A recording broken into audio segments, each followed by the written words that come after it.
Nós podemos usar stunt e show político completo para sobre nós tursa com nosso ministro-presidente e acaba a entregar o dossiê de investigação de CAD com o DRH na OM, que agora que está tomando o passo não legal para assinar e começar o caso.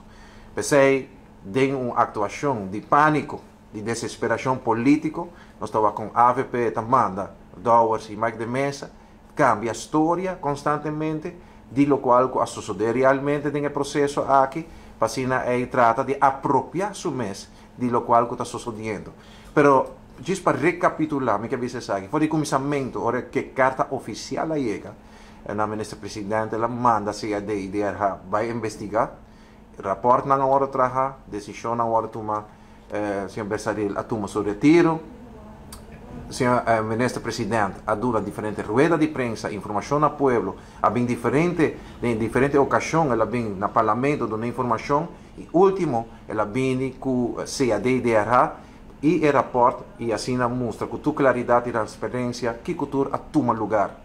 E assim é, tour parlamentar faz pergunta, o povo por seguir, e saca sua própria conclusão de forma transparente que o governo aqui, nosso ministro-presidente, a handle o assunto aqui. Contrário à AVP, que sempre, ora que tem corrupção, a tapa, braça, e corrupção aqui a formalizar, hasta promover de uma maneira.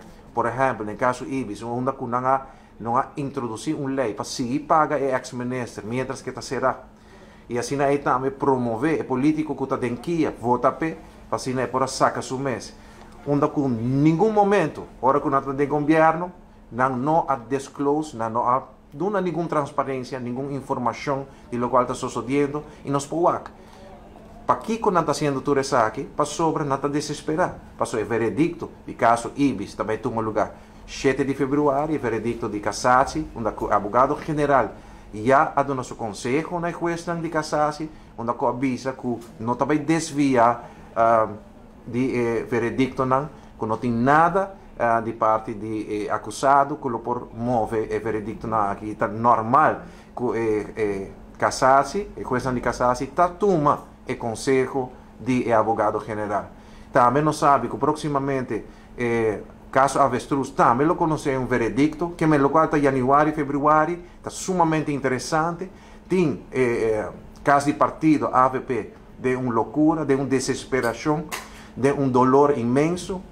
E pensei também que cria sensação, cambia a história, para assim o povo pode desviar de realidade que está batendo diante da porta.